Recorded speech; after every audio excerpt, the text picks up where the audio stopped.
Assalamualaikum anak-anak. Kali ini bersama Bu Meta kita akan membahas tentang prakarya yang tentunya masih selaras dengan tema kita.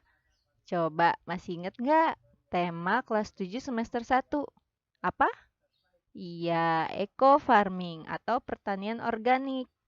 Nah, untuk prakaryanya sendiri ini berkaitan sekali nanti dengan proyek kita satu semester, yaitu tentang budidaya tanaman sayuran. Nah, apakah kalian suka makan sayur? Alhamdulillah kalau suka. Kalau yang belum, coba ya. Bisa dengan mencoba membuat jus sayur dengan buah. Itu kalau untuk yang nggak suka biasanya jadi enak. Contohnya sayur pokcoy sama mangga. Cobain deh. Nanti kalian pasti seneng. Terus kalau yang udah suka sayur, boleh nggak ibu tahu apa sayuran favoritnya? Kalau ibu sukanya kangkung. Nah, sekarang apa aja yang akan kita bahas? Yang pertama, tentang pengertian komoditas dan varietas. Ini ada di istilah tema kita dalam aliran ilmu. Kalau kalian lihat modulnya, bisa tuh kalian baca. Lalu yang kedua, tentang jenis tanaman sayuran. Yang ketiga, tahapan budidaya. Dan terakhir, reminder proyek. Apa itu komoditas dan varietas? Secara istilah, komoditas adalah suatu produk yang diperdagangkan. Contohnya, komoditas tanaman sayuran. Nah, sedangkan varietas adalah suatu populasi tanaman dalam satu spesies yang menunjukkan ciri berbeda yang jelas. Gampangnya gini aja, varietas itu jenisnya yang lebih spesifik dan tidak ada lagi yang menyamakan. Kayak kangkung. Kangkung kan terbagi dua ya, kangkung darat dan kangkung air.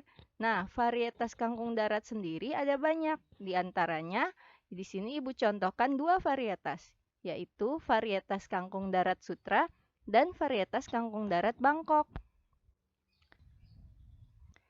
Masuk ke jenis tanaman sayuran. Di sini Ibu akan jelaskan berdasarkan morfologinya. Morfologi itu seperti apa ya, yang bisa kalian lihat langsung bentuknya.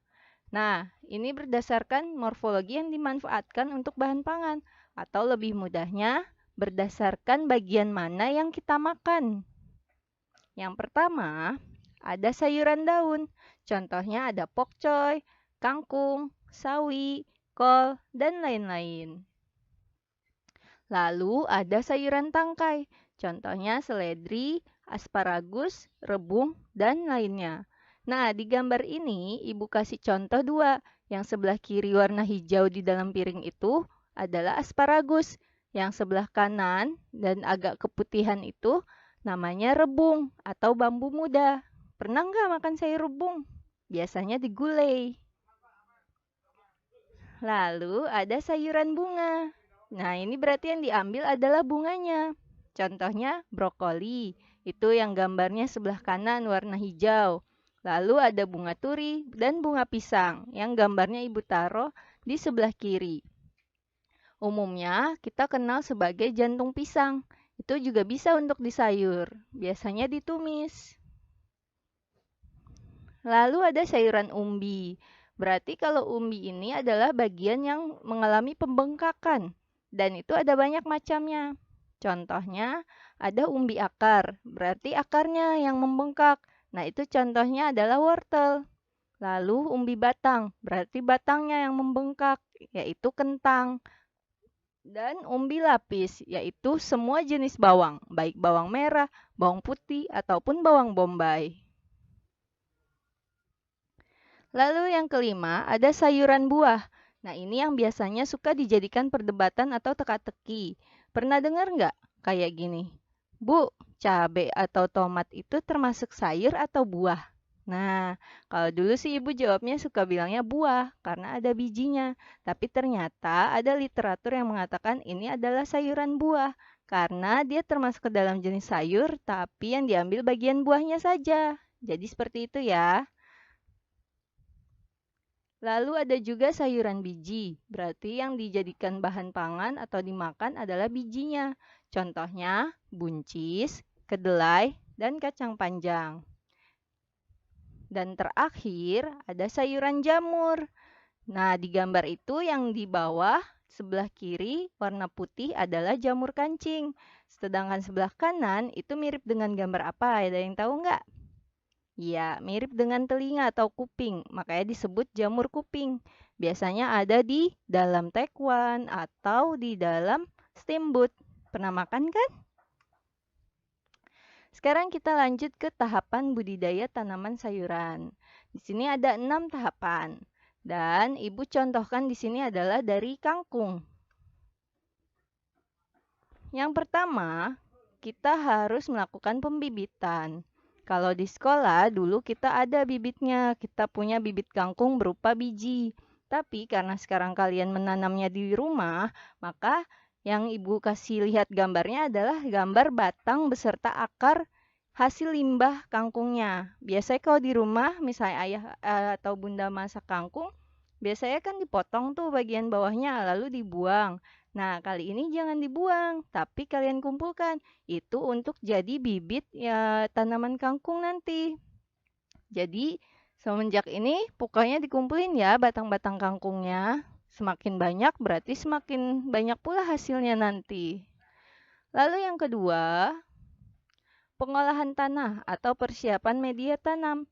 Nah, ini adalah proyek kalian yang sudah dilakukan dari hari pertama MOS, yaitu membuat kompos berdasarkan sampah organik.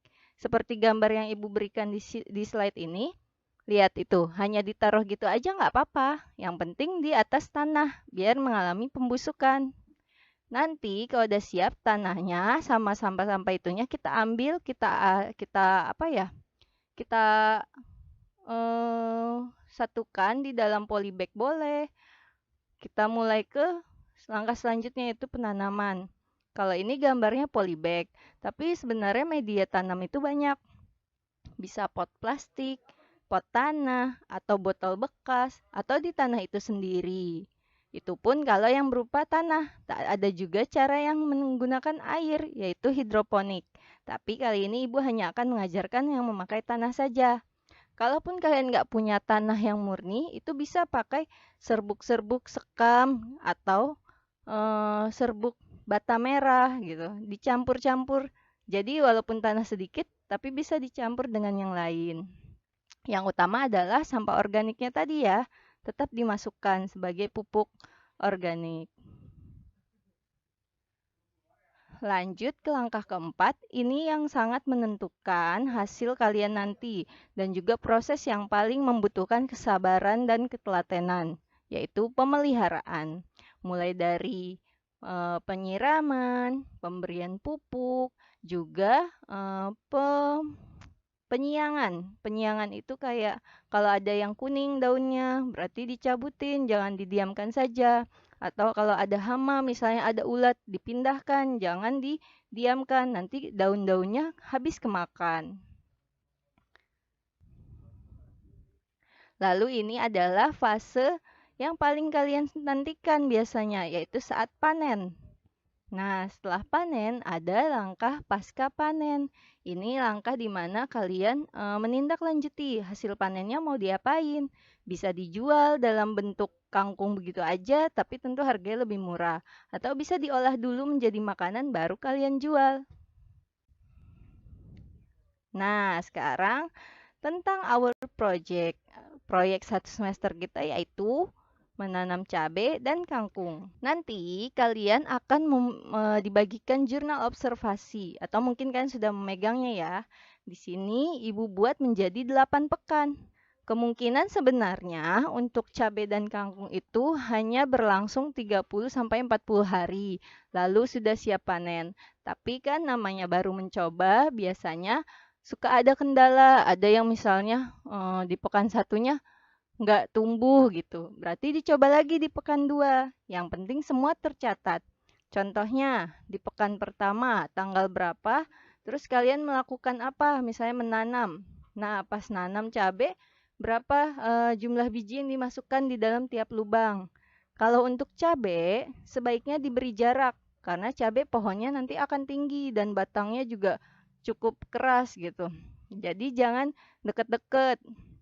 Sementara kalau kangkung kebalikannya.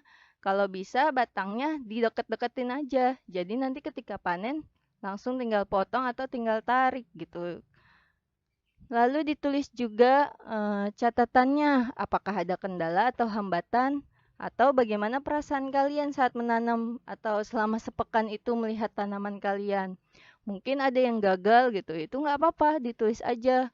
Lalu kalian merasa sedih, kecewa, atau mungkin kalian tahu, oh gara-gara hujan misalnya, ke bawah mengalir biji cabenya, itu bisa saja terjadi. Yang penting kalian catat semua perkembangannya. Lalu nanti misalnya sudah di pekan kedua, biasanya itu sudah mulai tumbuh dan tingginya mulai diukur berapa senti. Lalu jumlah daunnya sudah mulai muncul berapa. Karena itu akan menjadi penanda apakah proyek kita sukses atau gagal. Biasanya sih di pekan keempat atau kelima kita sudah mulai panen. Tapi kalau belum, nanti dicek apa yang kurang. Apakah tanahnya kurang subur, seperti itu ya. Pun dengan kangkung. Nanti kalau udah selesai, misalnya udah panen, nggak dibuang gitu aja, tapi kita akan lakukan lagi kembali ke pembibitan awal. Kita akan tanam ini terus sampai di bulan Desember atau satu semester ini. Sampai sini paham ya? Kalau ada yang ingin ditanyakan, boleh nanti japri Ibu. Sekarang Ibu akhiri dulu. Wassalamualaikum warahmatullahi wabarakatuh.